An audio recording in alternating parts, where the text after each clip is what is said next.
Thanks for watching. Don't forget to like, comment, share and subscribe to Mufti Tariq Masood, famous scholar. الحمدللہ نحمده ونصلي على رسوله الكريم اما بعد فاعوذ باللہ من الشیطان الرجیم بسم اللہ الرحمن الرحیم وسارعوا الى مغفرة من ربكم وجنة عرضها السماوات والارض اعدت للمتقین الذین ينفقون في السراء والضراء والكاظمین الغیظ والعافین عن الناس واللہ يحب المحسنین والذین اذا فعلوا فاحشة او ظلموا انفسهم ذکروا اللہ فاستغفروا لذنوبهم ومن يغفر الذنوب الا اللہ ولم يصروا على ما فعلوا وهم يعلمون۔ چترال میرا پہلا سفر ہے یہ، اور میں جہاں بھی سفر پہ جاتا ہوں وہاں سکھانے کے بجائے سیکھنے کی کوشش زیادہ ہوتی ہے۔ ایک چیز ہر سفر میں سیکھنے کو ملتی ہے کہ اسلام جیسا خاندانی مذہب کسی کے پاس نہیں ہے۔ میں یہاں جس دن آیا تو یہیں لوگوں سے ایک ہی سوال پوچھے جا رہا ہوں بار بار، اسلام یہاں کب آیا، کون لے کے آیا، یہ سارے مسلمان کیسے ہو گئے، یہاں کا اصل مذہب کیا ہے۔ بعض حضرات نے بتایا کہ یہاں کا اصل مذہب جو تھا اسلام کے آنے سے پہلے وہ کیلاش قوم ہے، کیلاش مذہب ہے۔ ہم پہنچ گئے صبح کیلاش۔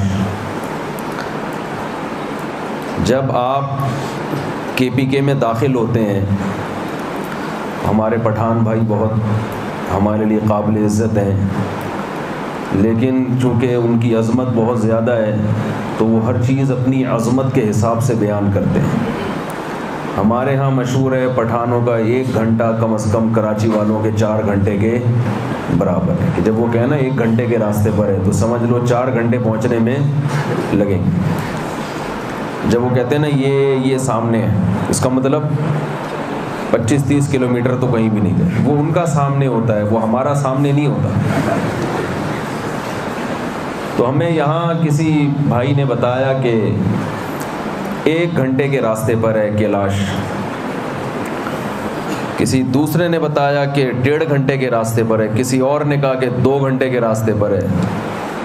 تو جو سب سے بڑی روایت تھی وہ 2 گھنٹے کی تھی، اور بتایا کہ بڑا خطرناک سفر ہے۔ ہم نے کہا ہم جائیں گے کیلاش، بڑا مقصد تھا ان کے مذہب کو دیکھنا کہ کیا ہے، کیسی قوم ہے، کیسا مذہب ہے۔ تو بہرحال ہم ڈرائیو میں خود کرتا ہوں عام طور پہ، بڑا خطرناک راستہ، پہلی دفعہ اتنے خطرناک راستے پہ گاڑی ڈرائیو کی۔ 3.5 گھنٹے لگے ہمیں وہاں پہنچنے میں، اور اس بات کا بھی امکان تھا کہ نہیں پہنچے، پتہ نہیں کہاں پہنچ جائیں، لیکن خیر آج پہنچے، وہاں کی قوم کو دیکھا، وہاں الحمدللہ علماء سے ملاقات ہوئی، ایسے علماء جن کے دادا پردادا اسی مذہب کے ماننے والے تھے جو مسلمان ہوئے۔ تو جب انسان کسی بھی دوسرے مذہب کا یا اس قوم کو دیکھتا ہے تو اسلام کی عظمت کم ہونے کے بجائے اور زیادہ بڑھتی ہے۔ حضرت عمر رضی اللہ تعالی عنہ کا قول ہے، من لم یعرف الجاہلیہ لم یعرف الاسلام۔ جس نے زمانہ جاہلیت نہیں دیکھا نا، اسلام آنے سے پہلے کا زمانہ نہیں دیکھا، اسے اسلام کی خوبیوں کا پتہ بولنا پڑتا ہے، آپ کو پتہ ہے نا، نہیں چلے گا۔ اندھیرا روشنی کی قدر کسے ہوگی؟ جو اندھیروں میں رہا ہو۔ یہاں پتہ نہیں لوڈ شیڈنگ کا کتنا ریشو ہے، ہم کراچی میں تو اندھیروں میں زیادہ رہتے ہیں، جیسے ہی لائٹ آتی ہے تو KESC والوں کے لیے دل سے دعائیں نکلتی ہیں۔ حالانکہ لائٹ لے کے بھی وہی گئے ہوتے ہیں، لیکن اندھیرے کے بعد روشنی کی انسان قدر کرتا ہے۔ قرآن مجید میں اللہ تعالیٰ نے اسلام کے علاوہ جتنے راستے ہیں سب کو اندھیروں سے تعبیر کیا ہے، اور چھوٹے موٹے اندھیرے نہیں۔ اصل میں ہم چونکہ مسلم ہیں نا، اس لیے ہمیں قدر نہیں ہے۔ آپ غیر مسلموں کو دیکھتے ہو اوپر سے چمکتے ہوئے نظر آئیں گے، سوٹ بوٹ ٹائی میں، کوٹ میں۔ آپ ان کے گھروں کا نظام جا کے دیکھو، ان کی پرسنل لائف میں گھسو، آپ کو تباہی کے علاوہ کچھ بھی نظر نہیں آئے گا۔ پھر قدر ہوتی ہے اللہ نے ہمیں مسلم بنایا۔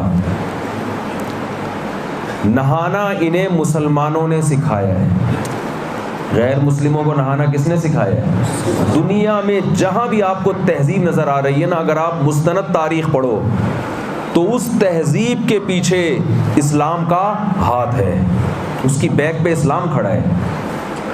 اسلام سے پہلے دنیا تہذیب سے واقف نہیں تھی۔ وہاں کے مقامی لوگوں نے مجھے بتایا یہ جو کیلاش قوم میں جو خرابیاں تھیں اور اب بھی ہیں، یہ اب کم ہوئی ہیں مسلمانوں کے ساتھ رہنے کی وجہ سے۔ سال میں بمشکل ایک دفعہ نہایا کرتے تھے، اب سنیں تھوڑا بہت نہانا شروع کر دیا۔ اللہ کا فضل ہو گیا۔ اور بہت ساری قومیں، اب چونکہ بیان باہر ملکوں میں بھی جاتے ہیں میرے، تو میں زیادہ قوموں کا نام لے کے ان کے انسلٹ کروں گا، پھر لوگ پریشان ہوتے ہیں یار یہ کیا کر رہے ہو آپ۔ ورنہ جو قومیں آپ کو صاف ستھری نظر آ رہی ہے نا، ان کی گندگی کے بارے میں اگر میں رپورٹ پیش کرنا شروع کر دوں تو آپ حیران ہو جائیں۔ خود سوچو، جو کھاتے گندی چیز ہیں وہ صاف ہو سکتے ہیں؟ شراب پاکیزہ چیز ہے، گندی چیز ہے، بدبودار چیز ہے نا۔ شراب کی بوتل اللہ نہ کرے کوئی یہاں لا کے رکھ دے، کیا خوشبو آئے گی؟ اس سے لپٹنے کا دل کرے گا آپ کا؟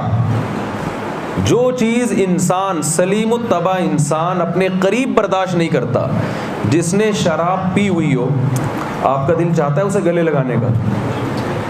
بھائی یہاں بھی پابندی ہے گورنمنٹ کی طرف سے بولنے پر، میرا خیال ہے جیسے کراچی میں پابندی ہے، تو آپ ذرا نئی زور سے بول دو نا۔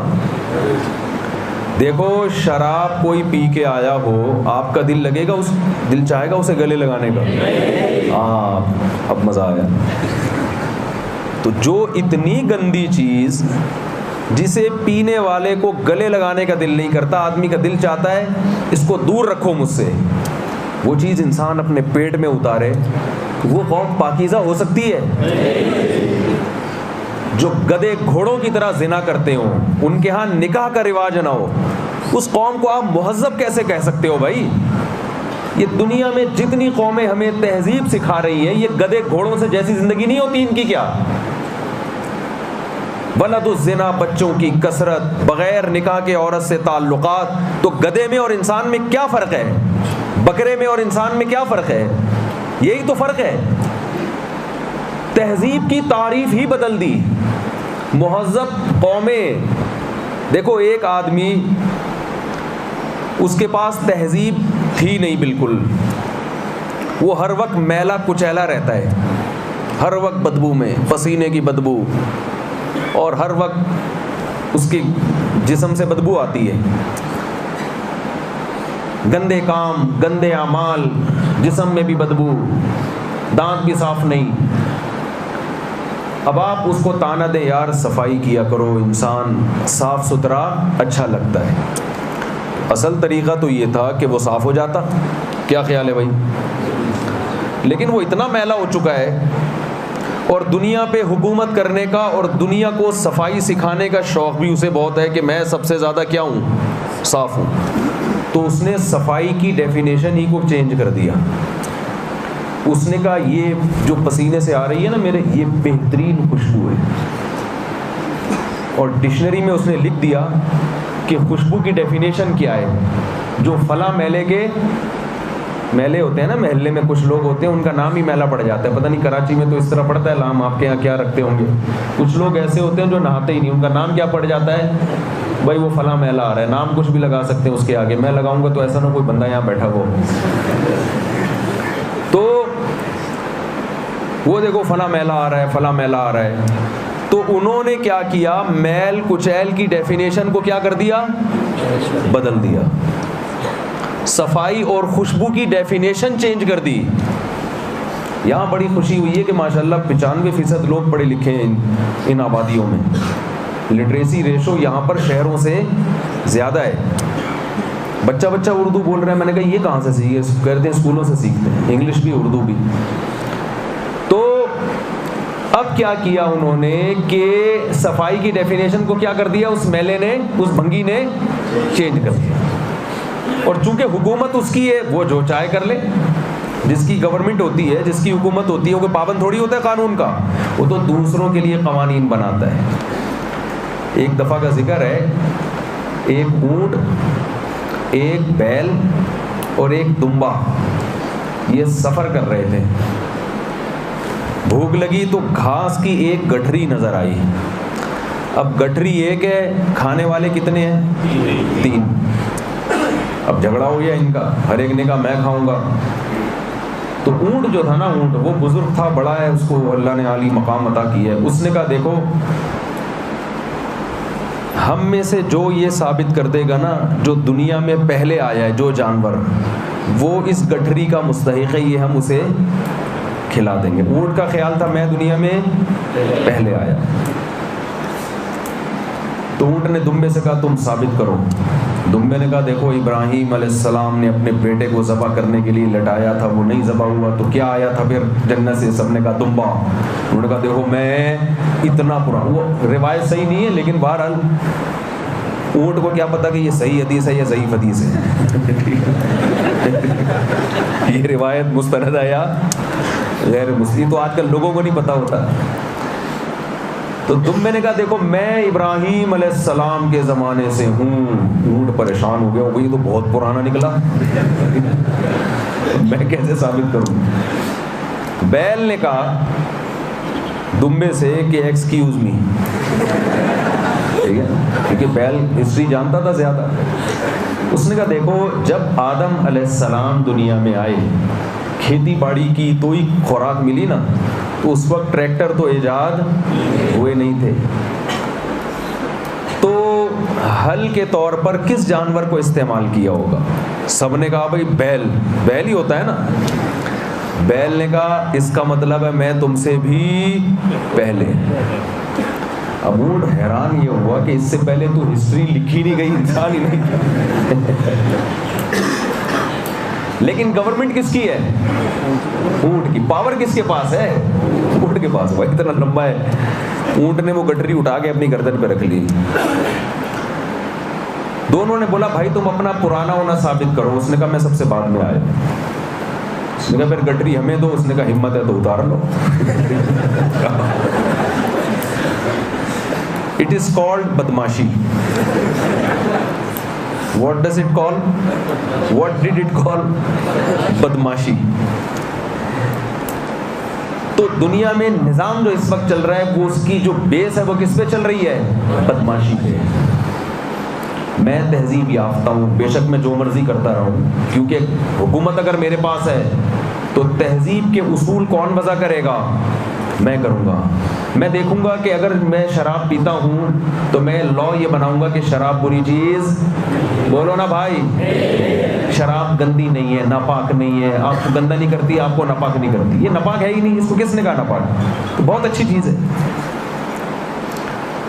اللہ نہ کرے اگر کوئی شخص بدکاری کرتا ہے، زنا کرتا ہے، لیکن پاورفل ہے، تو تہذیب کی ڈیفینیشن میں زنا کو کیا کرے گا؟ وہ نکال دے گا. وہ کہہ رہے یہ کیا ہے؟ یہاں تک کہ آپ دیکھیں بین الاقوامی قوانین جو بن رہے ہیں، یہ لفظ بولتے ہوئے بھی شرم آتی ہے، گھن آتی ہے. ہومو سیکس کو بھی انہوں نے کیا کر دیا؟ جائز کر دیا. لڑکا لڑکے سے، لڑکی، جو وہ عمل جو ہر دور میں انتہائی گندا اور انتہائی پلید سمجھا جاتا ہے. ہمارے یہاں کوئی تہذیب یافتہ آدمی یہ کام کرے تو تہذیب یافتہ کہلائے گا؟ جی یہ بہت مہذب انسان ہے. کیسے مہذب ہے؟ اس کے تعلقات ہیں فلاں لڑکے سے. تو آپ کہو گے یار یہ مہذب ہے. اس کے لیے تو گالیاں بھی ایسی لوگوں نے رکھی ہوئی ہیں، مختلف قسم کی گالیاں ایسے لوگوں کے لیے رکھی ہوئی ہیں. لیکن چونکہ دنیا ہمارے ہاتھ میں نہیں ہے، قانون ہمارے پاس نہیں ہے، تو ہر برائی کو اچھائی، ہر اچھائی کو برائی، لیبل اچھا ہونا چاہیے، لیبل، لوگ لیبل کو دیکھ رہے ہیں، اس کے پیچھے جو حقیقت چھپی ہوئی ہے اس کو نہیں دیکھ رہے، اور چترال میں بھی یہی ہو رہا ہے، معذرت کے ساتھ ہو نہیں رہا لیکن ہونے جا رہا ہے۔ ویمن رائٹس، عورتوں کی آزادی کے نام پہ یہاں یونیورسٹیوں میں، کالجز میں بے حیائی پھیلائی جا رہی ہے کہ نہیں پھیلائی جا رہی؟ بتاؤ۔ ہم یونیورسٹیوں کے خلاف نہیں ہیں، ہم چاہتے ہیں جتنی یونیورسٹیاں ہیں اس سے ڈبل کر دینی چاہیے گورنمنٹ کو۔ ہمیں تو یہاں پڑھائی کا ریشو دیکھ کے خوشی ہوئی ہے، پڑھے لکھے لوگ زیادہ ملک کے لیے، اسلام کے لیے، مذہب کے لیے، قوم کے لیے کام کر سکتے ہیں ان پڑھ کے نسبت۔ تو ایجوکیشن عورت کا بھی حق ہے اور مرد کا بھی حق ہے، لیکن اس ایجوکیشن کے لیبل پہ لگا کے جو بے حیائی پھیلائی جا رہی ہے، اس سے آپ کا خاندانی نظام تباہ ہوگا کہ نہیں ہوگا؟ ہم حیران ہوتے ہیں، ہمارے پاس کسی مدرسے کے والدین کی طرف سے فون نہیں آتا کہ میرا بیٹا میرے ساتھ بد اخلاقی کرتا ہے، بدتمیزی سے بات کرتا ہے، کبھی نہیں فون آتا۔ یونیورسٹیوں میں بھرے ہوئے کیسز، چاہے کراچی میں ہو، پنجاب میں ہو، کہیں بھی ہو، والدین بھاری بھرکم فیسیں دے کے بچوں کو پڑھاتے ہیں، لیکن اولاد ان کے ہاتھ سے نکل، بیٹیاں بھی اور بیٹے بھی۔ لیکن اس کو نام کیا نہ دیا جا رہا ہے؟ لبرلزم کا، براڈ مائنڈیڈ ہیں ہم کیا ہیں؟ کھلے ذہن کے، ہم کو اپنی روایات، اور یہ سب پرانے زمانے کے پرانے قصے ہیں، یہ روایات یہ اس طرح سے سکھایا جا رہا ہے۔ جلد نکاح کو دقیانوسی بنا کے پیش کیا جا رہا ہے کہ آپ یہ نکاح ایجوکیشن میں رکاوٹ ہے، ترقی کی راہ میں رکاوٹ ہے، حالانکہ نکاح تو انسان کی نیچر ہے، جیسے روٹی کھانا انسان کی فطرت ہے نا، ایسے ہی بلوغت کے بعد شادی کرنا انسان کی فطرت ہے۔ جو تمہیں فطرت کے راستے سے ہٹائے وہ تمہارا کیسے خیر خواہ ہو سکتا ہے؟ اور نکاح میں تاخیر کے ذریعے جو طوفان بدتمیزی، زنا اور لڑکیوں سے دوستیاں اور واٹس ایپ اور فیس بک پہ چیٹنگ، یہ سب عورت کے حقوق کے عنوان سے معاشرے میں پھیلایا جا رہا ہے، اور ان تحریکوں کا زور یہاں بہت زیادہ ہے بنسبت دوسرے علاقوں کے، اس لیے کہ جہاں دیکھو شیطان وہاں آتا ہے نا جہاں اسے اپنا شکار نظر آتا ہے۔ تو ان علاقوں میں علماء کا احترام ہے، اساتذہ ٹیچرز کا احترام ہے، بزرگوں کا احترام ہے، مہمان نوازی ہے، حیا ہے لوگوں کی آنکھوں میں، عورت کا احترام ہے۔ تو اس لیے شیطانی قوتوں کی جو محنت کا مرکز ہے وہ یہ علاقے زیادہ ہیں کہ ان کو تباہ کرو۔ نسل روکنے کی کوششیں بھی یہاں زیادہ ہیں، بے حیائی پھیلانے کی کوششیں بھی یہاں زیادہ ہیں، شراب کا کلچر اور یہ تمام جو چیزیں نسل انسانی کے لیے اور انسانی تہذیب کو تباہ کرنے کا ذریعہ، ان کا سارا زور کہاں ہے؟ یہاں۔ اور لیبل کیا ہے؟ انسانی حقوق، عورت کے حقوق اور ایجوکیشن۔ اس لیے مجھے ایک تو خوشی یہاں پر یہ ہوئی کہ یہاں الحمدللہ علماء بہت اچھی پوسٹوں پہ ہیں، یہاں علماء دنیاوی تعلیم سے بھی آراستہ ہیں۔ تو میں خاص طور پر یہاں کے علماء سے گزارش کروں گا کہ ایجوکیشن کا نظام اپنے ہاتھ میں لینے کی کوشش کریں، یونیورسٹیاں بنائیں، جیسے جامعۃ الرشید بنا کا ایک ویژن ہے، آپ یونیورسٹیاں خود بنائیں، آپ کالجز خود بنائیں، آپ کی چھت کے نیچے لوگ انجینئر بنیں گے، ڈاکٹر بنیں گے، چھت ان کو آپ پرووائڈ کریں گے۔ تعلیم تو ساری دنیا میں ایک ہی جیسی ہے، ماحول کون دے گا ان کو؟ آپ دیں گے، آپ کی مرضی کا ماحول ہوگا، ورنہ آپ کی نسلیں تباہ و برباد ہو جائیں گی۔ وہی ننگ دھڑنگ حساب ہوگا جو دنیا کا ہو چکا ہے، جو باہر سے بہت اچھا نظر آتا ہے، لیکن جب آپ ان کے گھروں میں جاؤ گے کہ تو آپ کو پتا چلے گا۔ آپ خود سوچو یار، جو قوم اپنے بوڑھے باپ کو گھر رکھنے کے لیے تیار نہ ہو، وہ کیا تہذیب یافتہ قوم ہوگی؟ جاپان کے سائنسدان دنیا میں بڑے مشہور ہیں یا نہیں ہیں؟ باپ کو گھر میں نہیں رکھتے، وہ لعنت بھیجتے ہو ایسی ایجوکیشن پہ نہیں بھیجتے۔ انہوں نے گاڑیاں بنا لی ایک سے ایک، ہم بھی جب گاڑی دیکھتے ہیں کہ جاپانی ہونی چاہیے، لیکن اولاد جاپانی، بولو نا بھائی، میرا کوئی بیٹا جاپانی پیدا ہو جائے میں تو پہلے ہی گھر سے نکال دوں گا، اس سے پہلے کہ وہ مجھے گھر سے نکالے۔ بہت مشکل ہے بھائی بات سمجھانا. پولیس کا انتظام ہے یہاں پہ؟ بعض دفعہ بات سمجھ میں نہیں آ رہی ہوتی, پولیس بلوانی پڑتی ہے. انتظام نہیں ہے پولیس کا, تو پھر کیسے سمجھ میں آئے گی بات یار؟ تو بتاؤ اگر تہذیب یافتہ ہوتے, صرف ایک چیز کو فوکس کیا جا رہا ہے, ترقی ترقی ترقی ترقی ترقی, وہ یہ بنا لیا وہ بنا لیا یہ بنا لیا. انسان کو انسان نہیں بنایا. انسان کو انسان صرف اسلام بناتا ہے. بولو بھائی کون بناتا ہے؟ صرف اسلام. اور ایجوکیشن کی بھی جو فضیلت اسلام میں ہے وہ دوسروں کے ہاں نہیں ہے. ہمارے سائنسدان ہیں جن سے دنیا نے ہم سے سیکھا ہے. یہ تو ہماری کتابیں جلا دی گئی ہیں, ہمارے سائنسدانوں کے نام مٹا دیے گئے, ان کی ساری تحقیقات اپنے کھاتے میں ڈالی گئی ہیں. 2-4 سائنسدانوں کے نام رہ گئے ہیں ہسٹری میں, کیونکہ جب گورنمنٹ ان کے پاس آئی ہے تو سارے نشانات ختم کر دیے. میرے شیخ حضرت مفتی رشید احمد صاحب فلکیات کے بہت ماہر تھے. ایک کتاب بھی انہوں نے اسکول میں نہیں پڑھی. سارا البیرونی سائنٹسٹ کی ایکویشن جو اس نے لکھی ہیں وہ اسے پڑھ کے حضرت نے فلکیات کا علم سیکھا. کرو ٹریگونومیٹری کی جتنی ایکویشن آج انگریز پڑھا رہا ہے نا, وہ ساری کس کی ہیں؟ البیرونی کی ہیں. لیکن آپ کو کہیں بھی نہیں سننے کو ملے گا. آپ مجھے ایک بات بتاؤ, یہ جو دنیا بھر میں مسلمان گئے اور مسجدوں کی بنیادیں رکھی اور ساری مسجدیں بیت اللہ کی طرف ہیں, تو کیا کوئی ہدہد پرندہ آ کے ان کو بتاتا تھا کہ یہ دمشق میں قبلے کا رخ اس طرف ہے, مصر میں قبلہ اس طرف ہے, جاپان میں قبلہ؟ اس پوری دنیا میں جہاں بھی جاؤ مسلمان نظر آئیں گے نا. ہزار, میں نے ہانگ کانگ میں دیکھی صدیوں پرانی مسجد, صدیوں پرانی, وہاں بھی گئے تھے, صدیوں پہلے مسلمان گئے ہیں. تو وہ مسجدوں کا رخ بھی کس طرف ہے؟ قبلہ. کوئی سائنٹسٹ ہوں گے نا مسلمان جنہوں نے بتایا ہوگا کہ یہاں ہے قبلہ. ایسا ہماری تاریخ کو مسخ کیا ہے. یہ تو طیب اردگان کو اللہ جزائے خیر دے, اس نے اردغل ڈرامہ بنا کے کچھ مسلمانوں کی ہسٹری دکھانے کی کوشش کی. ڈراموں کے جائز ہونے کا فتویٰ میں نہیں دے رہا, اور کون سا باقی کام ہم سے فتویٰ لے کے کرتے ہو. فلمیں ہم سے پوچھ کے دیکھتے ہو. مجھ سے لوگ پوچھتے ہیں یہ ڈرامہ دیکھنا جائز ہے, فون کر رہے ہیں. میں کہا تو بتا تو نے فلمیں کتنی دیکھی ہیں انڈین؟ کسی ایک فلم سے پہلے فتویٰ لیا کہ جائز ہے یا نہیں ہے؟ جو ہیروئن پی رہا ہو وہ چرس پینے سے پہلے مفتی سے پوچھ رہا ہے جائز ہے یا نہیں ہے. مفتی کہے گا کم از کم چرس ہیروئن سے تو بہرحال کیا خیال ہے بھائی, بہتر ہے نا. تو یہاں پتہ چلا یہاں بھی بہت سارے لوگ وہ ڈرامہ دیکھ رہے ہیں. اپنی ذمہ داری پہ دیکھیں, قیامت میں میرے کندھے پہ رکھ کے بندوق نہیں چلا دینا.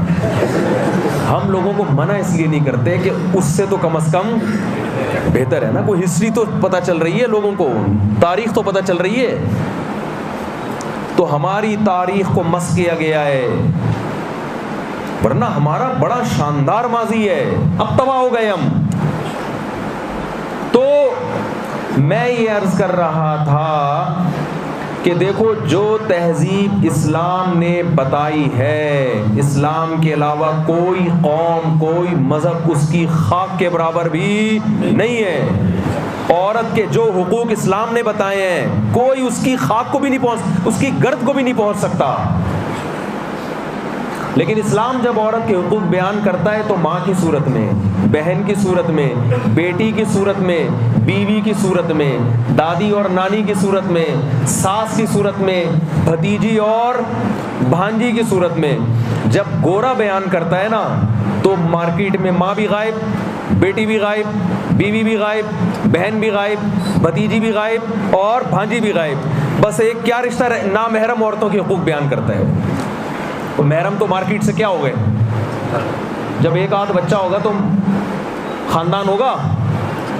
یار پھر پولیس بلوانی پڑے گی. نہیں یار پولیس, ارے جس قوم کے ایک دو مشکل بچے پیدا ہوتے ہوں ان میں چچا خالہ ماموں پھوپھی تایا کزن بھتیجیاں بھانجیاں ہوتی ہیں پیدا. آپ کے دادا کے اگر ایک آدھ بچہ ہوتا تو آپ کے چاچے ہوتے, آپ کے پھوپھیاں ہوتی, آپ کے والد صاحب کے ایک آدھ ہوتے تو آپ کے بھائی بھتیجیاں بھانجیاں ہوتی. تو حقوق کہاں, حقوق کا کیا ہوتا؟ تھوڑا سا مائک دور رکھیں بہتر. اچھا تو حقوق کا کیا ہوتا مجھے بتاؤ. تو حقوق تو جب ہی بنتے ہیں نا جب خاندان بنتا ہے. پھر انسان میں ایثار ہے, قربانیاں ہیں, باپ اولاد کے لیے قربانیاں دیتا ہے بچپن میں. پھر اولاد کس کے لیے قربانیاں دیتی ہے؟ باپ کے لیے بڑھاپے میں. علماء مدرسوں میں شاگردوں کے لیے قربانیاں دیتے ہیں. ہمارے علماء تھوڑی تھوڑی تنخواہوں میں, بہت کم کم تنخواہوں میں پورا پورا دن طلبہ پہ خرچ کرتے ہیں. تو طالب علم بھی ان کا کیا احترام کرتا ہے کہ نہیں کرتا؟ کتنی خدمتیں ہمارے مدرسوں میں اساتذہ کی ہوتی ہیں.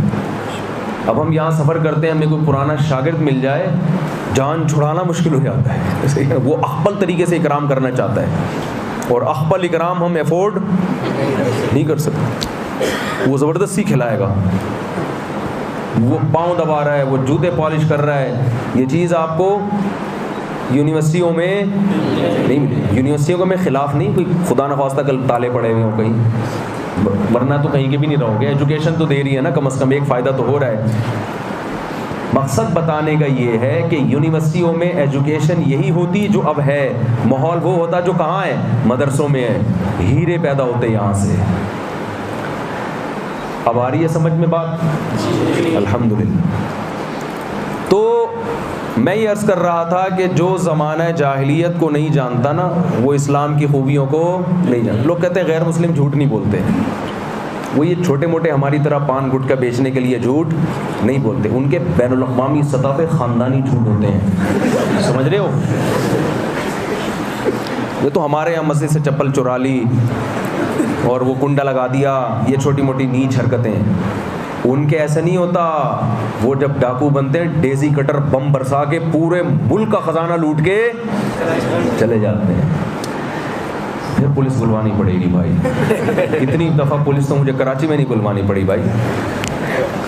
یہ ساری دنیا دیکھ نہیں رہی ہے کیا ہو رہا ہے؟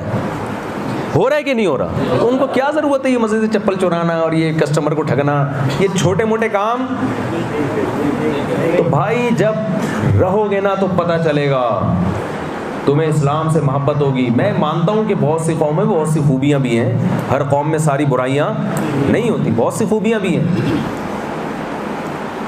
میں بار بار ایک واقعہ بتاتا ہوں. لوگ مجھ سے, ایک صاحب میرے سے الجھ گئے, یار گورے میں اتنی خوبیاں آپ خام خام. میں نے کہا گورے میں ایک خوبی تو ہمیں نظر آتی ہے, گورا ہے وہ, کلر اس کا کیا ہے, گورا ہے. یہ بھی تو خوبی ہے نا.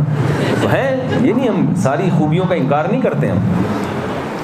لیکن آج جو خوبیاں نہیں ہیں وہ بھی ان کے کھاتے میں ڈالے جا رہی ہیں, اور جو ہم میں خوبیاں ہیں ان کو خامی بنا کر پیش کیا جا رہا ہے. بعض صحافی ٹیلی ویژن پہ ایسے بیٹھے ہیں جو ہر وقت جوتا دکھاتے رہتے ہیں کہ تم ایسے ہو, تم ایسے ہو, تم کرپٹ ہو, تم چور ہو, تم یوں ہو.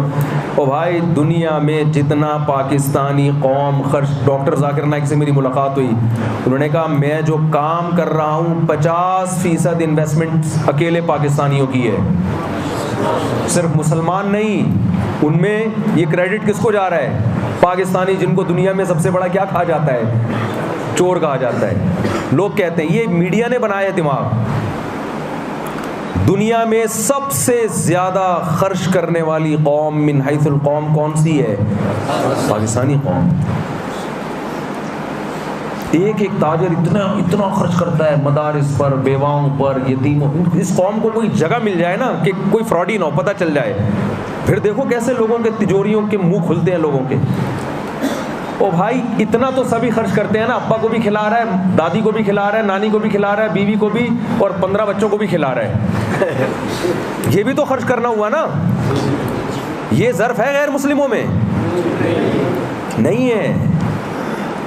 ان کی گورنمنٹ ان سے زبردستی ٹیکس کاٹتی ہے اور پھر غریبوں کو کھلاتی. میں کنٹری میں گیا, گورے کا ملک تھا, بڑا متاثر تھا میں جانے سے پہلے کہ یار غریبوں کو بڑا خیال کیا جاتا ہے, غریبوں پہ گورنمنٹ بڑا خرچ کرتی ہے, بوڑھوں پہ خرچ کرتی ہے, بڑا ہٹو بچوں ٹائپ کا مزہ ہو گیا.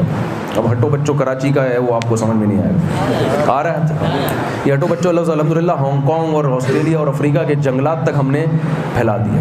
تنزانیہ میں ایک صاحب نے مجھ سے پوچھا یہ ہٹو بچوں کیا ہوتا ہے. میں نے کہا اس کے ہٹو بچوں ایسے سمجھاؤں گا تو مزہ نہیں آئے. ایسے تو مطلب یہ بچوں کو ہٹاؤ یہاں سے, تو کیا ہوا اس کو, کوئی مطلب تھوڑی ہوا. تنزانیہ میں کیا کہہ رہا تھا میں, پتہ نہیں تنزانیہ کہاں سے چلا گیا. میں بتا رہا تھا کہ ایک کنٹری میرا جانا ہوا گوروں پہ, تو بڑا متاثر تھا بھائی, غریبوں کا اتنا خیال, بوڑھوں کو اتنا الاؤنس. جب گیا تو واقعی الاؤنس مل رہا ہے، غریبوں کا بوڑھوں کا بڑا خیال. پتہ یہ چلا کہ آدھی تنخواہ ٹیکس میں کٹتی ہے ان لوگوں کی، آدھی کے قریب. تو یہ کون سا خیال کرنا ہو گیا بھائی؟ یہ کوئی خیال کرنا ہوگا؟ یہ ایسے ہی ہے جیسے باپ اپنے چھوٹے معذور بیٹے کا بڑا خیال کرتا ہے. کیسے کرتا ہے؟ 2 بڑے بیٹوں کی پوری تنخواہ رکھ کے آدھی ان کو دیتا ہے، آدھی کس کو کھلا دیتا ہے؟ چھوٹے کو. یا باپ کی مثال بھی یہاں فٹ نہیں آئے گی. محلے میں ستار بھائی، آپ لوگ کیا ہوتے ہیں؟ اچھا بہرحال محلے میں ستار بھائی ہیں، وہ غریبوں کا بڑا خیال کرتے ہیں. کیسے کرتے ہیں؟ مالداروں کی سے آدھے پیسے لے کے کس کو دے دیتے ہیں؟ غریب کو. بلکہ پورے غریب کو نہیں، آدھے خود رکھتے ہیں، آدھے اس میں سے غریب کو دے دیتے ہیں. یہ خیال رکھنے کی کون سی قسم ہے بھائی؟ یار آدھی تنخواہیں ٹیکس میں کاٹ رہے ہو لوگوں کی، یہ ظلم نہیں ہے کیا؟ چاہے وہ کروڑ پتی ہے تاجر، لیکن اپنی محنت پر ہے نا، وہ ایبلٹی ہے اس کے اندر، قابلیت ہے، تو اتنے پیسے کمپنی اس کو دے رہی ہے، اس میں سے آپ 40%، 43%، 50% ٹیکس کاٹ رہے ہو. تو غریب کو کھلا کے کیا احسان کیا آپ نے؟ ہمارے ہاں الحمدللہ روڈوں پہ آپ کو بھوک سے مرتے ہوئے لوگ نظر نہیں آئیں گے. اس لیے نہیں کہ گورنمنٹ ٹیکس کاٹتی ہے اتنا، گورنمنٹ کو تو جتنا کاٹنا چاہیے اتنا بھی ٹیکس نہیں کاٹ سکتی. لوگوں کو اعتماد ہی نہیں ہے نا گورنمنٹ پر، اس میں بھی لوگوں نے کھانچے کھولے ہوئے ہیں اپنے. یہاں لوگ کرتے ہیں، لوگ خیال کرتے ہیں. گورنمنٹ، آپ نے یہ سنا ہوگا بوڑھوں اولڈ ہوم میں گورنمنٹ بہت خرچ کرتی ہے. اب عجیب پاگل پنے والا نظام دیکھو، گورنمنٹ آپ کی تنخواہ سے آدھا، تقریباً آدھے کے قریب تنخواہ کاٹے گی، اولڈ ہوم میں بوڑھوں کو پالے گی. تو اب بھائی یہ خود ہی پال لیتا گھر میں، اچھا نہیں تھا؟ کیسی عجیب و غریب بات ہے یا نہیں ہے؟ یعنی جو گورنمنٹ بوڑھے کو پال رہی ہے، بچے کو مکلف نہیں بنا رہی کہ تو اپنے باپ کو پالے گا. گورنمنٹ کہہ رہی ہے یہ احسان ہم تم پہ کریں گے، تمہارے ابا کو کون پالے گا؟ ہم پالیں گے. کیسے پالیں گے؟ آدھی تنخواہ تم سے کاٹیں گے. کون سا احسان کر دیا بھائی آپ نے؟ یہ تو انسانیت تو نہ ہوئی نا، کہ جس نے جنا ہے، جس باپ نے، جس ماں نے جنا ہے، تو اولاد میں اتنی اخلاق نہیں ہے کہ اپنی تنخواہ سے اس کو پال لے. ان کو پتہ ہی نہیں پالیں گے کمبخت. ان کمبختوں سے زبردستی آدھے پیسے لے کے ان کے باپ کو کھلاؤ اولڈ ہوم میں جا کے، پھر پالیں گے. تو یہ تہذیب ہے؟ بتاؤ. یہ وہی ہے کہ بھنگی نے بدبو کا نام کیا رکھ لیا؟ خوشبو. بس مینجمنٹ بہت ٹائٹ ہے، ہر کام کس سے ہو رہا ہے؟ مینجمنٹ سے. یعنی یہ جو ظلم ہو رہا ہے نا، یہ بھی ایک سسٹم کے تحت ہو رہا ہے، تو اس لیے وہ دیکھنے میں برا لگتا نہیں. اور ہمارے عدل بھی بغیر سسٹم کے ہو رہا ہے تو وہ برا لگ رہا ہوتا ہے. ٹیکس لینے بھی آئیں گے نا، ایسا لگ رہا ہے کہ گرفتار کرنے آئے ہیں ہم، FBI والے، ایسا لگے گا نا. ہمارے اگر عدل بھی ہو رہا ہے تو کوئی مینجمنٹ نہیں ہے، اور ان کے ہاں اس سے کئی گنا بڑا ظلم ہو رہا ہے، مگر ایک سسٹم کے تحت. سسٹم بنا دیا انہوں نے، ہر آدمی اس سسٹم میں جکڑا ہوا ہے. اور اتنے لوگوں کو وہ کھلاتے ہیں غریبوں کو، اس کے باوجود بھی بھکاری آپ کو ہول سیل کے حساب سے نظر آئیں گے. وہاں میں نے وہاں لوگوں سے پوچھا، یار ان کو تو $3,000 فری پھوکڑ کے مل رہے ہوتے ہیں، یہ بھیک کیوں مانگتے ہیں؟ وہی بات ہے کہ تہذیب مارکیٹ سے کیا ہے؟ شارٹ. ہمارے یہاں کسی غریب کو 3,000 دے دو وہ تو مر جائے گا نا. وہ ایک واقعہ ہے نا، ایک آدمی کی 1 ارب روپے کی لاٹری نکل گئی. تو جس کمپنی کے ہاں اس نے قرعہ اندازی کی تھی، لاٹری نکلی تھی، تو ماہر نفسیات سے اس کمپنی نے رابطہ کیا، ایک ماہر نفسیات ڈاکٹر سے، کہ تم اگر اس کو ابھی جا کے بتاؤ گے تمہاری 1 ارب کی لاٹری نکلی ہے، کہیں خوشی سے مر نہ جائیے. تو اس کو آرام سے نا ماہر نفسیات کو بھیجا، آرام سے اس کو سمجھانا، بڑے آرام سے، تھوڑا پہلے 10 لاکھ، پھر ہوتے نا، تاکہ ایک دم خوشی نہ ہو، مرے نہیں. تو وہ ماہر نفسیات ڈاکٹر چلا گیا اور کہنے لگا، ہاں وہی وسیم بھائی، فرض کرو تمہاری 10 لاکھ کی لاٹری نکل آئے، کیا کرو گے؟ کہا بہت خوش ہوں گا، یہ کرو. فرض کرو 20 لاکھ کی نکل آئے، پھر کیا ہو؟ ابھی فرضی پر لا رہا ہے 1 ارب تک. تو اب وہ بھی فرضی سمجھ رہا ہے نا، اس کو تھوڑی پتا تھا کہ حقیقت میں ایسا ہے. بالآخر آہستہ 1 ارب پہ لے آیا. کہہ رہا ہے یار فرض کرو 1 ارب کی لاٹری نکلی تو کیا کرو گے؟ اس نے کہا آدھی تمہیں دے دوں گا. وہ مر گیا. یہ سن کے ماہر نفسیات مر گئے. سمجھ رہے ہیں؟ تو ان کو تو یہ جواب کی توقع ہی نہیں تھی نا کہ آدھے مجھے دے دے گا. ماہر نفسیات مر گیا خوشی سے. تو ہمارے یہاں کسی غریب کو یہ بتایا جائے کہ بے روزگاروں کو $3,000 فری میں ملیں گے, وہ خوشی سے مرے گا کہ نہیں مرے گا؟ بعض لوگوں کو مل رہے ہیں پھر بھی کیا کر رہے ہیں؟ بھیک مانگ رہے ہیں. کیوں؟ اس لیے کہ گورنمنٹ نے جب ان کو دیے تو وہ انہوں نے نشے میں, شراب میں اڑانا شروع کر دیا. ہمارے یہاں کسی غریب کو 3,000 ملے ہیں. ہمارے یہاں بھی نشئی ہیں ہول سیل کے حساب سے, چرسی بھی ملیں گے مارکیٹ میں آپ کو, ہیروئن بھی ملیں گے, لیکن جتنی ہیروئن اور چرس ہمارے ہاں اس کا حصول آسان ہے, اتنی ان کے ملکوں میں آسان ہو جائے تو 99% لوگ چرس پینا شروع کر دیں وہاں پہ. ہمارے ہاں اگر چرس یا ہیروئن کا ریشو اتنا کم ہے تو قانون کی وجہ سے نہیں, اس میں قانون کا بھی دخل ہے. اصل وجہ کیا ہے؟ اسلام. میں یہ واقعہ کئی لوگوں کو بتا چکا ہوں کہ ہمارے یہاں جن لوگوں کا کام ہے نا چرس پہ پابندی, ابھی یہ واقعہ سنیں گے تو مزہ آئے گا. میں نے اس دفعہ 40 بچڑے خریدے قربانی, اجتماعی قربانی کے لیے. بزنس کے نقطہ نظر سے اور بھی لوگوں کا اشتراک تھا, ہم لے کر آئے بچڑے, تو ہم تو بچڑے پال نہیں سکتے. بہاولپور سے میں نے 40 بچڑے خریدے, بندہ بھی ہم نے کہا چلو وہیں سے لے آتے ہیں, جب بچڑے آ سکتے ہیں تو بندہ نہیں آ سکتا. ایک ہم رینٹ پہ آدمی بھی لے آئے ان کو پالنے کے لیے. بچڑے لا کے باندھے, کوئی زمین کرائے پر لی, بچڑے لا کے باندھے, وہ بندہ بھی وہاں رکھا, بھائی تو ان کی خبر گیری کرے گا, تجھے اتنا کمیشن ہم دیں گے. تو کمیشن میں اس لیے نہیں بتا سکتا کہ ایسا نہ ہو کہ پھر وہ ریٹ خراب ہو جائے نا. تو بھائی تجھے اتنا کمیشن ہم دیں گے. وہ بندہ کام ہی نہیں کر کے دے رہا, نہ جانوروں کو چارہ ڈال رہا ہے, نہ ان کی صفائی کا خیال کر رہا ہے. میں نے لڑکوں سے پوچھا یار جاؤ اس کو بولو کہ کچھ جانوروں کا خیال کرے, تمہیں پیسے دے رہے ہیں ہم فری میں تھوڑی. اس نے کہا یار میں چرس پینے کا عادی ہوں, مفتی صاحب سے بولو میرے لیے کہیں سے چرس کا انتظام کریں.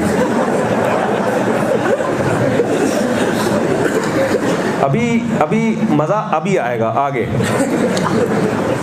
ابھی یہ تو ایسے ہی ہے. میں نے کہا یار میں مفتی صاحب بھی بول رہا ہے مجھے, اور اس کے لیے میں کیا کروں؟ چرس کا. میں نے کہا بھائی ہم تو نہیں کریں گے اس کے لیے چرس کا انتظام. ہم نے اس کو نکال دیا. اب وہ بیچارہ پریشان کہ چرس کہیں, تو کسی نے بتایا کہ تھانے سے ملے گی.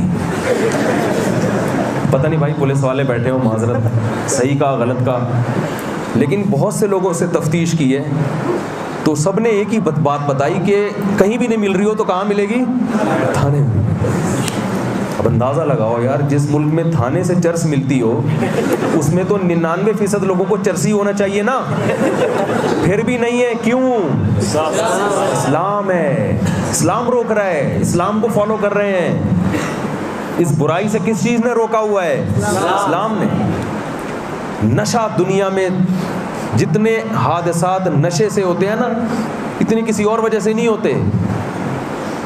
تو میں لوگوں سے ایک بات کہتا ہوں یار, ہمارے حکمران ایک ہفتے کے لیے ان کو دے دو, گوروں کو, ان کے ایک ہفتے کے لیے ہمیں دے دو, ہم ان سے آگے نہ نکل کے دکھائیں تو ہمارا نام بدل دینا, اور وہ ہم سے 100 سال پیچھے نہ ہو جائیں تو ہمارا نام بدل دینا. سمجھ رہے ہو کہ نہیں سمجھ رہے؟ تو ان کے پاس ایک سسٹم ہے, غلط ہے لیکن ایک نظام ہے نا. ہمارے پاس تیرے سے کوئی حکومتی سطح پہ نظام برباد ہوا ہے. ہم اگر کھڑے ہوئے ہیں تو اسلام کے بل بوتے پر. تو اس لیے میرے بھائی ہمارے پاس اسلام سے محبت کے علاوہ کوئی دوسرا آپشن نہیں ہے اپنے آپ کو بربادی سے بچانے کے لیے. اور اسلام سے محبت کا مطلب صرف لفظی محبت نہیں ہے, اسلامی کلچر بھی اختیار کرنا ہے, اسلامی ماحول گھروں میں بھی لے کر آنا ہے, نمازیں بھی قائم کرنی ہے, زکوٰۃ بھی دینی ہے, صدقات و خیرات بھی دینی ہے. زمین سے جب پیداوار اگتی ہے تو قرآن نے کیا کہا؟ آتوا حقہ یوم حصادہ, جس دن فصل کٹتی ہے اللہ کا حق ادا کرو. گورا اللہ کا حق نہیں جانتا, ہندو نہیں جانتا اللہ کا حق کیا ہوتا ہے, سکھ نہیں جانتا اللہ کا حق کیا ہوتا ہے, کیلاش کے لوگ نہیں جانتے اللہ کا حق کیا ہوتا ہے, صرف مسلمان کو پتا ہے. وآتوا حقہ, کیونکہ اللہ نے اس سے پہلے کیا فرمایا؟ ہم نے آسمان سے پانی برسایا, ہم نے زمین سے پیداوار اگائی. غیر مسلم کہتا ہے نا نا نا نا نا, اللہ نہیں ہے کرنے والا. اللہ کہتا ہے میں نے کیا ہے, میں نے. زمین کھود کے دیکھو, نہ انار کا رنگ نہ انار کا ذائقہ, نہ آم کا رنگ نہ آم کا ذائقہ، نہ انگور کا رنگ نہ انگور کا ذائقہ. میں ہوں اپنی طاقت سے مٹی کو خربوزہ بنا دیتا ہوں، مٹی کو سیب بنا دیتا ہوں، مٹی کو انار بنا دیتا ہوں. لہذا جس دن فصل کٹا کرے حقہ، اللہ کا حق ہے. حق تو یہ کہ سارا اس کو دے دو، لیکن اللہ کہہ رہے ہیں 9 حصے اپنے پاس رکھو، ایک حصہ میری خاطر کس کو دے دو؟ میری مخلوق کو کھلاؤ. آج زمینداروں نے عشر ادا کرنا چھوڑ دیا. جو زمین بارش کے پانی سے سیراب ہوتی ہے اس میں 10واں حصہ دینا پڑتا ہے، اور جس زمین کو آپ خود سیراب کرتے ہیں اس میں 20واں حصہ دینا پڑتا ہے. تو آج سے عزم کرو انشاءاللہ یہ حصہ ادا کریں گے. ابھی 2-3 احکام معذرت کے ساتھ. وقت ہے جی حضرت؟ کیونکہ اسلام سے محبت تو ہمیں کرنی ہے بھائی. ہمارے پاس اسلام کے علاوہ انسان بننے کے لیے، انسان کا بچہ بننے کے لیے اور کوئی آپشن، انسان کا بچہ صرف اسلام ہی بناتا ہے، باقی لیول ہیں. تو پھر پورے اسلام میں داخل ہونا پڑے گا نا. صرف ٹوپی رکھ لی اس سے تھوڑی مسلمان ہو جاتا ہے. اتنی ٹوپی سر پہ رکھتے نہیں جتنی دوسروں کو کرا رہے ہوتے ہیں ٹوپیاں. دوسرا، نماز تو سب سے پہلے ہے بھائی. سب سے پہلے کیا ہے؟ نماز. وہ تو ہے ہی. معاملات دیکھو، میں یہاں KPK میں بہت سے علاقوں میں گیا ہوں، ایک کمزوری بہت ملی ہے، بہنوں کو وراثت میں حصہ نہیں دیا. یوصیکم اللہ فی اولادکم، اللہ کہہ رہا ہے میں وصیت کر رہا ہوں. دیکھو وصیت کسے کہتے ہیں؟ جب کوئی دنیا سے جا رہا ہوتا ہے اس وقت جو آخری کلمات اس کی زبان سے نکلتے ہیں اس کو کیا کہا جاتا ہے؟ وصیت. وہ کوئی چھوٹی موٹی بات نہیں ہوتی.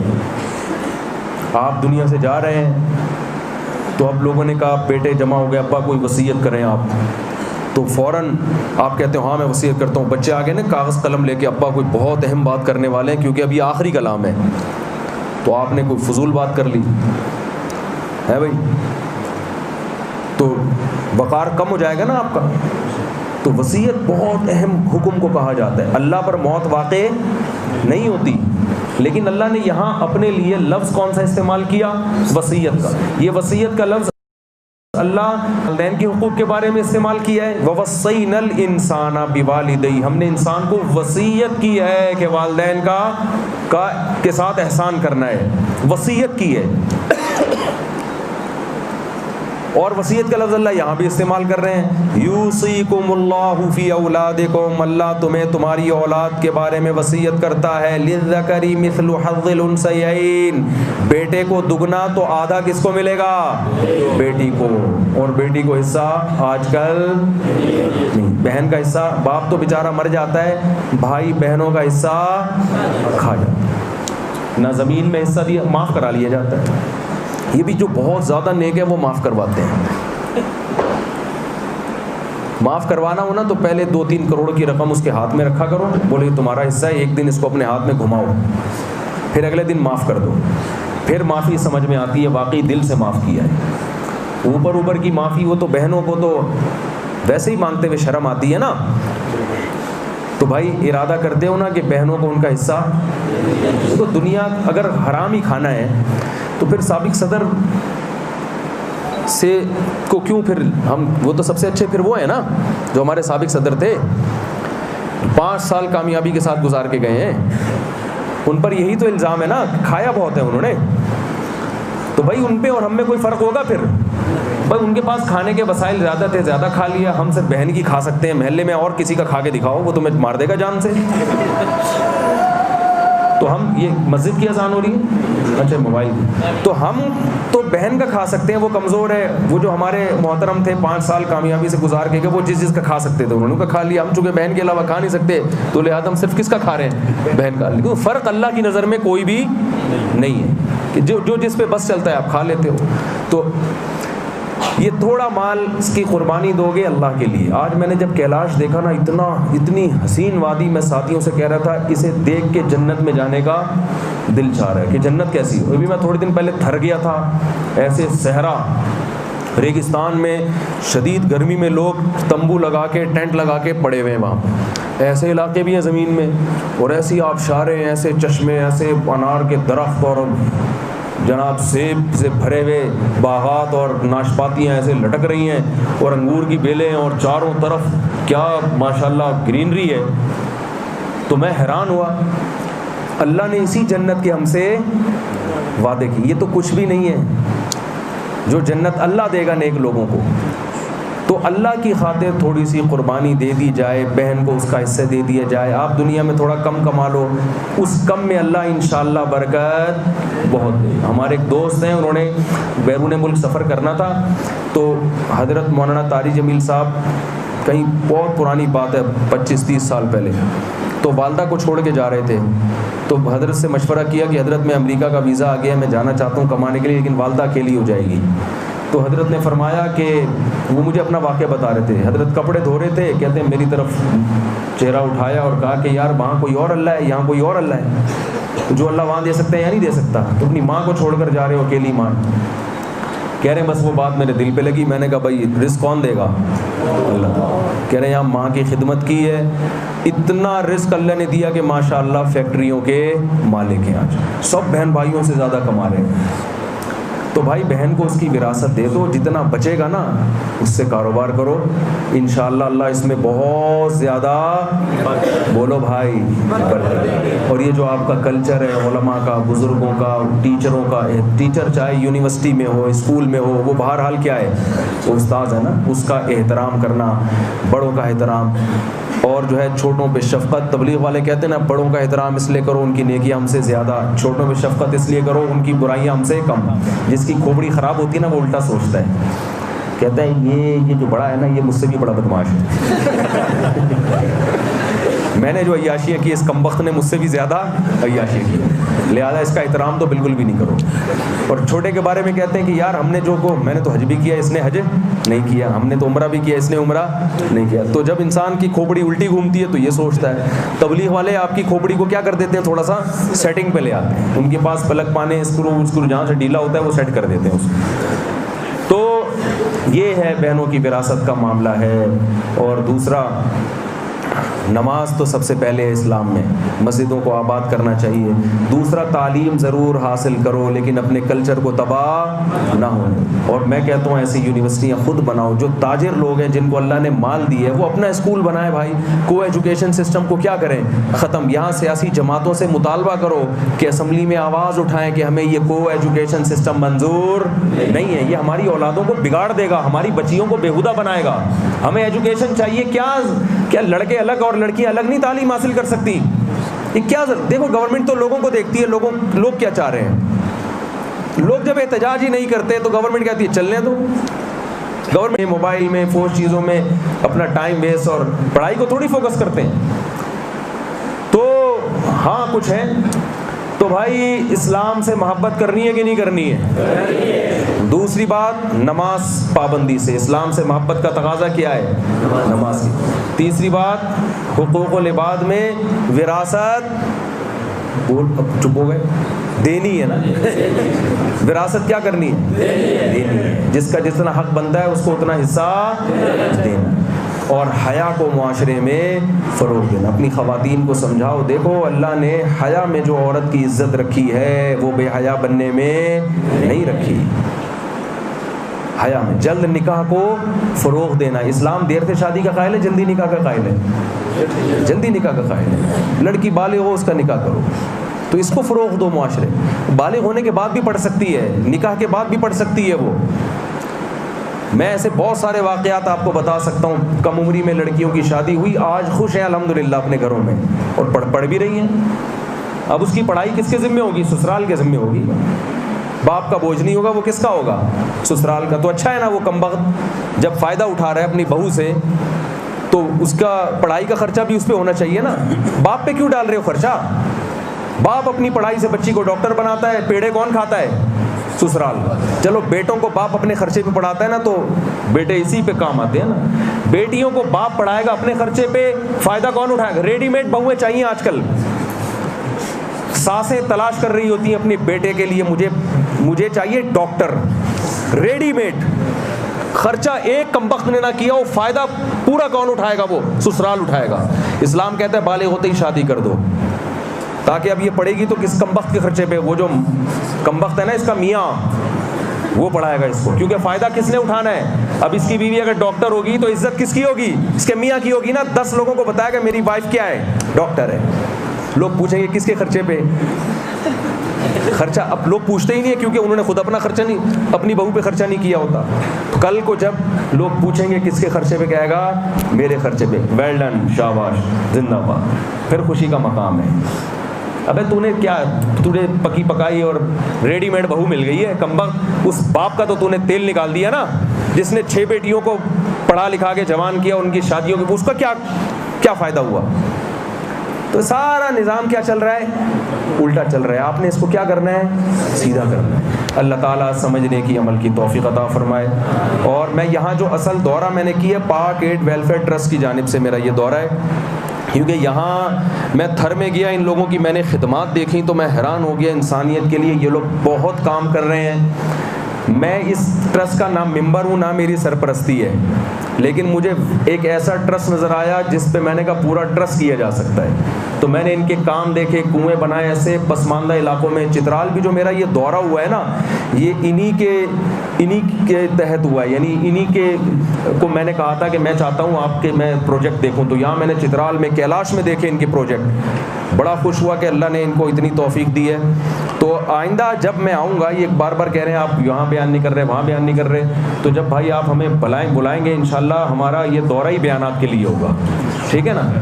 تو دورہ ہی بیانات کے لیے ہوگا. پھر انشاءاللہ کالج میں بھی بیان کریں گے، یونیورسٹی میں بھی کریں گے.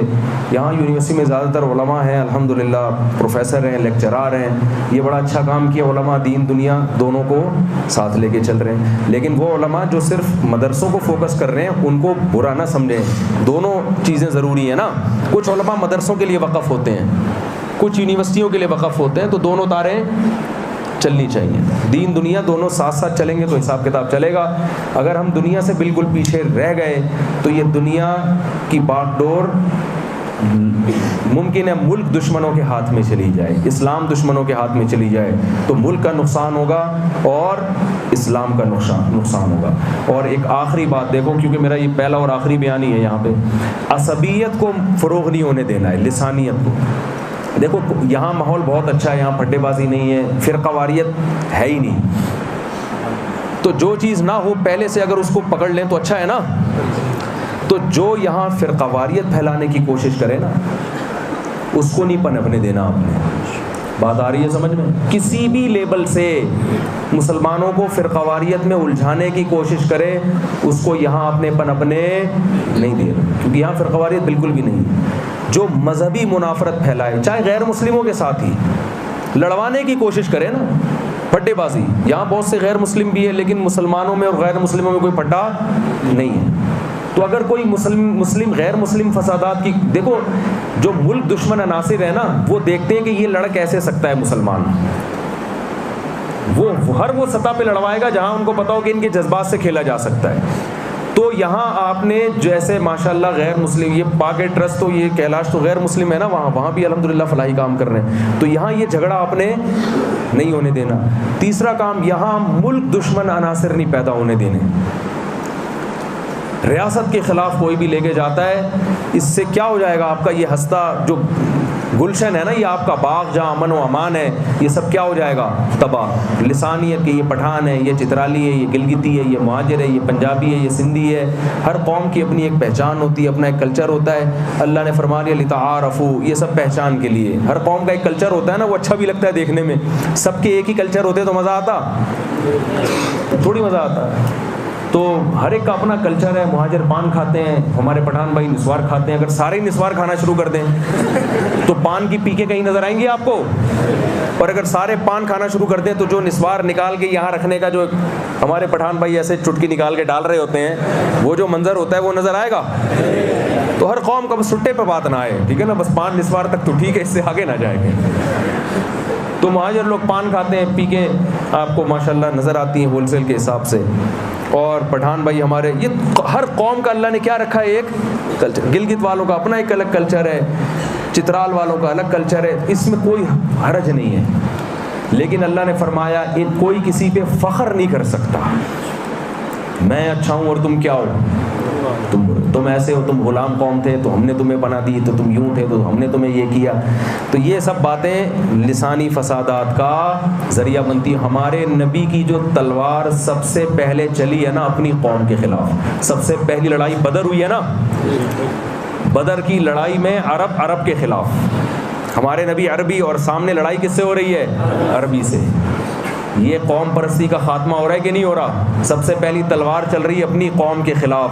اس میں نبی نے بتا دیا کہ جو کلمہ پڑھے گا اس کی لڑائیاں قومیت کی بیس پہ نہیں ہوں گی، نظریے کی بیس پہ ہوں گی. سمجھ رہے ہو؟ بہت ساری قوموں کو ہمارے نبی نے ایک کر دیا.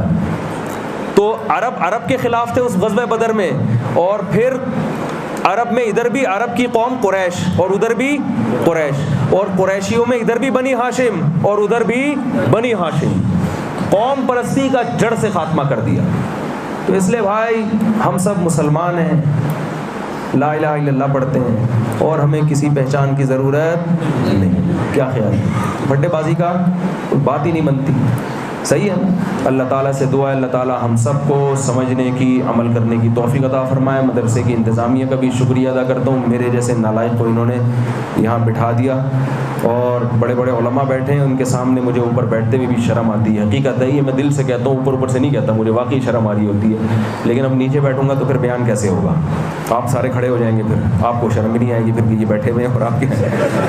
اس لیے ہم نے کہا اتنے لوگوں کو شرم لیس بنانے سے بہتر ہے تھوڑی دیر کے لیے خود تھوڑی سی شرم کو دائیں بائیں کر دو. اللہ تعالی ہم سب کو عمل کرنے کی توفیق عطا فرمائے. وما علینا الا البلاغ. دعا فرمائیں. الحمدللہ رب العالمین والعاقبۃ للمتقین والصلاة والسلام علی رسولہ الکریم وعلی آلہ وصحبہ اجمعین. ربنا آتنا فی الدنیا حسنۃ وفی الآخرۃ حسنۃ وقنا عذاب النار. رب اغفر وارحم وانت خیر الراحمین. اے اللہ ہماری اس حاضری کو اپنے دربار میں قبول فرما. اے اللہ جس محبت سے یہاں لوگ جمع ہوئے ہیں، اللہ ان کے جمع ہونے کو قبول فرما. اے اللہ مدرسے کی انتظامیہ کو اس خدمت کا بہترین بدلہ عطا فرما. اے اللہ اس مدرسے کو دن دگنی رات چوگنی ترقی عطا فرما. یہاں سے علماء کو پیدا فرما، ان سے دین کی خدمت کا کام لے، امت میں جوڑ کا کام لے. اے اللہ اس مدرسے میں اگر کوئی مالی مشکلات ہیں اپنے فضل سے اس کو بھی اے اللہ تو دور فرما. اے اللہ اس مدرسے کو اس علاقے کے لیے خیر کا ذریعہ بنا. ان کے اساتذہ کی محنتوں کو قبول فرما. اے اللہ اس شہر کو تو مزید امن کا گہوارہ بنا. یہاں کے لوگوں کو مالی لحاظ سے علم، مال، عمر، اولاد میں اللہ ان کی برکتیں عطا فرما. اے اللہ ان کو ملک کے لیے خدمت کی توفیق عطا فرما، ملک کی ترقی کا ذریعہ بنا. اے اللہ ہمارے ملک کی اندرونی اور بیرونی سازشوں سے اللہ حفاظت فرما. اے اللہ ہمارے ملک کی اندرونی اور بیرونی سازشوں سے اللہ حفاظت فرما. ہمیں صالح حکمران نصیب فرما. اے اللہ جو حکمران فاسق و فاجر ہیں اللہ تو ان کو توبہ کی توفیق عطا فرما. اے اللہ تو ان کو اس قوم کا خیر خواہ بنا. ان میں جو خیر خواہی کے قابل نہیں ہے اللہ تو ہمیں ان سے نجات عطا فرما، صالح قیادت نصیب فرما. اللہم انا نسألک من خیر ما سألک منہ نبیک محمد صلی اللہ علیہ وسلم ونعوذ بک من شر ما استعاذک منہ نبیک محمد صلی اللہ علیہ وسلم. انت المستعان وعلیک البلاغ ولا حول ولا قوة الا باللہ. صلی اللہ تعالی علی خیر خلقہ محمد وعلی آلہ وصحبہ اجمعین برحمتک یا ارحم الراحمین.